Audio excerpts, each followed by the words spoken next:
पिछले एपिसोड में हमने देखा कि करण और विक्रम की दर्दनाक मौत हो चुकी थी, लेकिन ऋतु का बदला अभी खत्म नहीं हुआ था। हर रात गांव के 11 लड़कों की रहस्यमयी मौत हो रही थी और अब पूरा गांव डर के साए में जी रहा था। क्या कोई इस खौफनाक साए से बच पाएगा?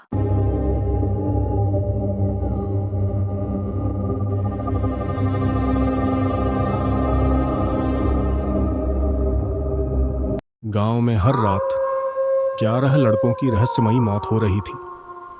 कोई जलकर राख हो जाता, किसी की गर्दन टूटी हुई मिलती, तो कोई पेड़ से उल्टा लटका हुआ पाया जाता। पूरा गांव दहशत में था। 77 लड़के मारे जा चुके थे। गांव के बुजुर्गों ने फैसला किया कि अब इसे रोकने के लिए किसी तांत्रिक की मदद लेनी होगी। उन्होंने बाबा अग्निदेव को बुलाया, जो अपनी शक्तियों के लिए प्रसिद्ध थे। बाबा गांव पहुंचे। उन्होंने अपनी आंखें बंद की और ध्यान लगाया। कुछ ही पलों में सब कुछ स्पष्ट हो गया। ऋतु एक निर्दोष आत्मा थी, लेकिन उसके साथ हुए अन्याय ने उसे विनाशकारी बना दिया। गांव वालों ने हाथ जोड़कर विनती की, बाबा हमें बचाइए, ये कब तक चलेगा? बाबा ने कहा, ऋतु को रोकना होगा, नहीं तो यह आत्मा पूरे गांव को खत्म कर देगी। रात को बाबा ने गांव के बीचों बीच एक यज्ञ मंडल बनाया और उसमें अग्नि प्रज्वलित कर दी।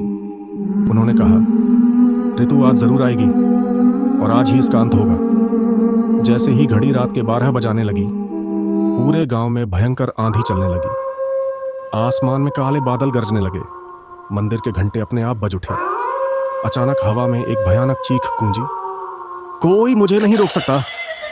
ऋतु की आत्मा आग की लपटों में लिपटी हुई हवा में उड़ रही थी। उसका चेहरा जला हुआ, आंखें खून जैसी लाल, और उसके लंबे बाल हवा में लहरा रहे थे। गांव के लोग घबराकर भागने लगे, लेकिन बाबा ने जमीन पर एक शक्ति चक्र बनाया था। उन्होंने मंत्रों का जाप शुरू किया। एयूएम ह्रीं क्लीं चामुंडाय विच्चे। ऋतु की आत्मा जमीन पर गिरने लगी।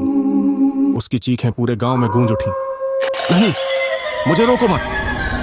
बाबा ने गंगा जल और हवन की पवित्र राख उठाई और उसे आत्मा पर छिड़क दिया। ऋतु की आत्मा आग की लपटों में बदलने लगी।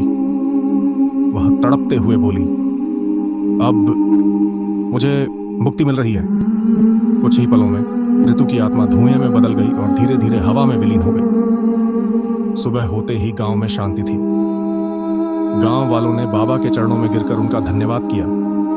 बाबा ने कहा, अन्याय करने वालों का अंत निश्चित है, यह कभी मत भूलना। उस दिन के बाद गांव में कभी कोई रहस्यमयी मौत नहीं हुई। ऋतु की कहानी एक श्राप बनकर दफन हो गई, लेकिन उसकी आत्मा का बदला हमेशा याद रहेगा।